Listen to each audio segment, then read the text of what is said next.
What if the most advanced military force on Earth wasn't prepared for the battlefield it walked into?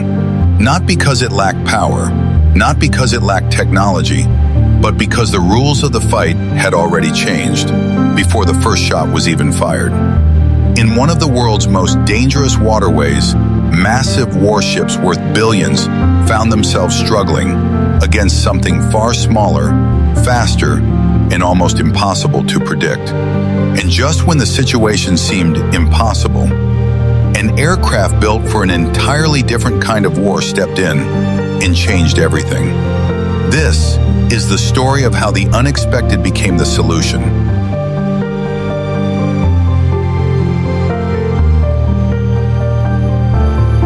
This is one of the most volatile and critical choke points on the entire planet. Graphics show the Strait of Hormuz on a map. The Strait of Hormuz. Through this narrow passage, less than 3 miles wide in its shipping lanes, flows over 20% of the world's total oil consumption, every day. For decades, the United States Navy has shouldered the monumental task of guaranteeing the freedom of navigation here. They deployed the world's most advanced Nimitz-class supercarriers, Ticonderoga-class cruisers, and Arleigh Burke-class destroyers, ships built to defeat entire blue water navies. But there's a critical problem. Those billion-dollar warships, designed to fight in the middle of the open ocean, were never designed to fight here. In these constricted waters, the main threat isn't an enemy destroyer or a supersonic missile. The threat is a swarm. Hundreds of low-cost, high-speed, and heavily armed fast attack craft and fast coastal attack craft known as FACs and FIACs. To a $2 billion destroyer, this swarm is like a cloud of aggressive, venomous bees. A swarm that the U.S. Navy struggled to neutralize until they called in the United States Air Force and its ugly duckling, the A-10 Thunderbolt II. Today we're going to dive deep into military strategy, asymmetric warfare, and technical specifications to understand why this Vietnam-era ground attack close air support jet became the ultimate and most effective weapon in one of the Navy's most critical missions.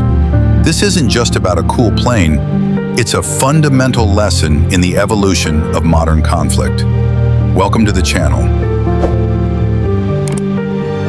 The constricted battlefield, the Strait's narrowness neutralizes the Navy's core advantages. Warships rely on distance and maneuverability. In Hormuz, they have neither.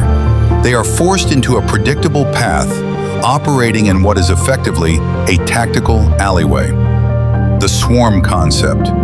Explain the IRGC, Islamic Revolutionary Guard Corps, Navy's asymmetrical doctrine. They don't try to build a better destroyer.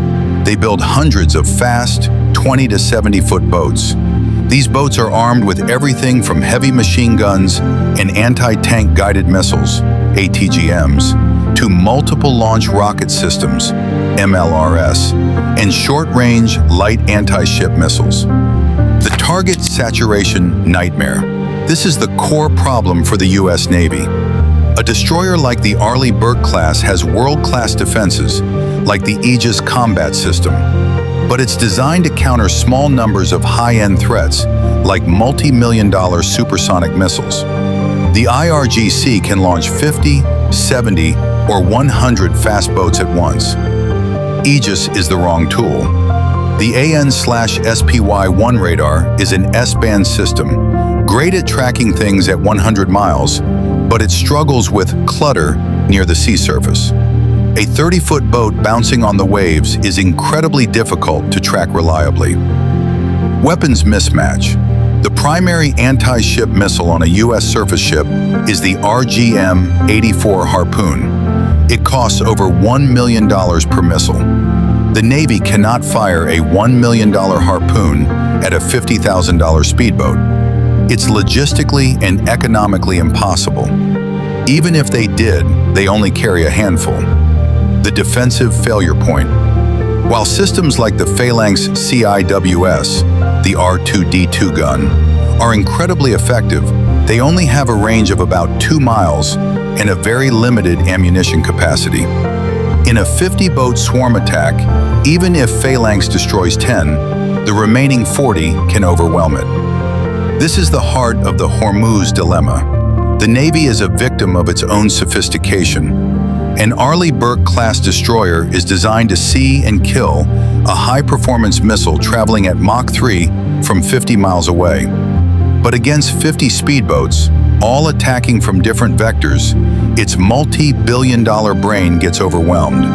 It's a classic target saturation attack. The Navy has a shield and a broadsword. The IRGC attacks with 1,000 tiny needles. The shield is too small and the sword is too big. This leaves the Navy's multi-billion-dollar assets terrifyingly vulnerable. Designed for the same problem, on land. Explain that the A-10 was built for the exact same challenge, but in a different setting, the Fulda Gap in Germany. Its job was to defeat swarms of Soviet tanks and armored vehicles. This doctrine of low, slow, and devastating transferred perfectly to the maritime swarm problem. Loiter time and endurance. The A-10 can loiter for hours. The straight wing design provides massive lift at low speeds.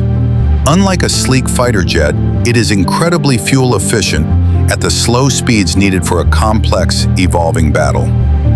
Low-speed maneuverability. This is critical. A super-fast FA-18 needs a huge turning radius. The A-10 can execute a tight, low-altitude turn and come back around for another attack pass almost immediately. This allows it to stay engaged and reactive in a chaotic, close-quarters environment. Low-altitude performance. A-10 pilots are trained to fly in the dirt, just a few hundred feet off the ground. Over water, this means they operate below the radar and missile defenses that protect high-flying aircraft. They attack from an angle that fast boats aren't built to defend against. When the Pentagon realized the Navy had a problem, they looked for an aircraft that could operate low, slow, and with massive firepower. The answer was parked right on their runway. The A-10 Thunderbolt II, the plane the Air Force has tried to retire for 40 years, was the perfect tool for the job. Why? Because the problem in Hormuz isn't a lack of firepower. It's a lack of persistence and precision at close range. An FA-18 is fantastic at launching a precision-guided bomb from 15,000 feet. But at that altitude in a swarm battle, good luck visually distinguishing a hostile IRGC gunboat from a regular commercial fishing dhow. The A-10 gets down low, it takes its time, and it makes its ID positively. The GAU-8 Avenger. Deep dive on the weapon. It's not a machine gun. It's a 30mm 7-barrel Gatling-style rotary cannon. A 2-second burst puts over 100 rounds downrange. Unmatched lethality against unarmored and lightly armored vessels. A single 30mm API round will punch right through the fiberglass, wood, and light aluminum of any IRGC fastboat, likely passing all the way through and into the engine. A short burst of 1 to 2 seconds can functionally destroy an entire 50-boat squadron. The Hormuz hammer tactics. Explain how the A-10s were integrated. It's not just the plane, it's the system. The concept. The U.S. Navy creates a kill box at the mouth of the Strait. Surface ships provide long-range air defense, protecting the A-10s from any Iranian shore-based missiles. And surveillance. The find. P-8 Poseidons or MH-60 Seahawk helicopters find and identify the swarm. The fix and finish. The A-10s are called in. They come in low. Their primary target is not the boat. The target is the human operators. With its pinpoint accuracy, the GAU-8 can target a specific command boat or a weapon station, taking the whole vessel out of the fight in seconds. Let's talk about the main event, the reason this plane exists. The GAU-8/A Avenger. This isn't just a gun with a plane attached. It's an entire system designed to achieve one thing: total destruction of light armor. And guess what a fast attack craft is? Very, very light armor. The A-10 carries a combat load of about 1,150 30mm rounds. Now think back to the target saturation problem. A destroyer has maybe 8 Harpoon missiles. A single A-10 has enough ammunition for how many targets? Thousands. It can decimate an entire IRGC swarm on a single tank of gas. It turns the entire swarm concept, strength in numbers, into a target-rich environment. This weapon doesn't just damage a boat, it liquefies it. It's the single most cost-effective and devastating tool for maritime interdiction in history.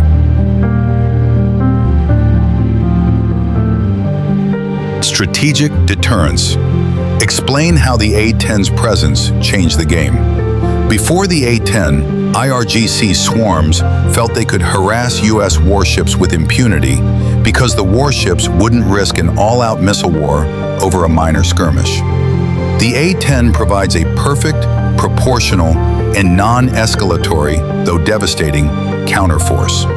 The IRGC knows an A-10 can and will destroy a whole squadron without breaking a sweat. The economic dominance. The cost per kill is arguably the most decisive factor. A 2-second burst from the GAU-8 costs a few $1,000s and will destroy a target. Using a standard anti-ship missile costs over $1 million. The A-10 allowed the U.S. to win the economic war of asymmetric attrition in Hormuz. The broader lesson. This story proves a fundamental military truth. High-tech is not always better. The best weapon is the one that is purpose-built for the specific battlefield. The Navy has a global blue water capability, but in a brown water environment like Hormuz, they had to call for the specialist. The conclusion. The A-10 is an outlier, an ugly, slow, tough plane that was designed for a Cold War tank battle that never happened. But that design, focused on persistent, close-range destruction, made it the perfect accidental solution to one of the most pressing and dangerous challenges of the modern era. The A-10 Thunderbolt II didn't just solve a tactical problem in the Strait of Hormuz, it solved a strategic one. By providing a proportional, devastating, and cost-effective counter-swarm capability, it effectively neutralized Iran's primary maritime weapon. It gave the U.S. Navy its freedom of navigation back, and it did so at a cost that makes economic sense. This is a powerful lesson for all of us. Success in modern warfare isn't about having the most expensive or the newest tech. It's about having the right tool for the right job in the right place. In the narrow, dangerous alleyway of the Strait of Hormuz, the ultimate and definitive right tool was the Warthog. If you enjoyed this deep dive into military history and strategy, please consider liking the video and subscribing to the channel. Let us know in the comments below what other military icons we should cover. Thanks for watching, and we'll see you in the next one.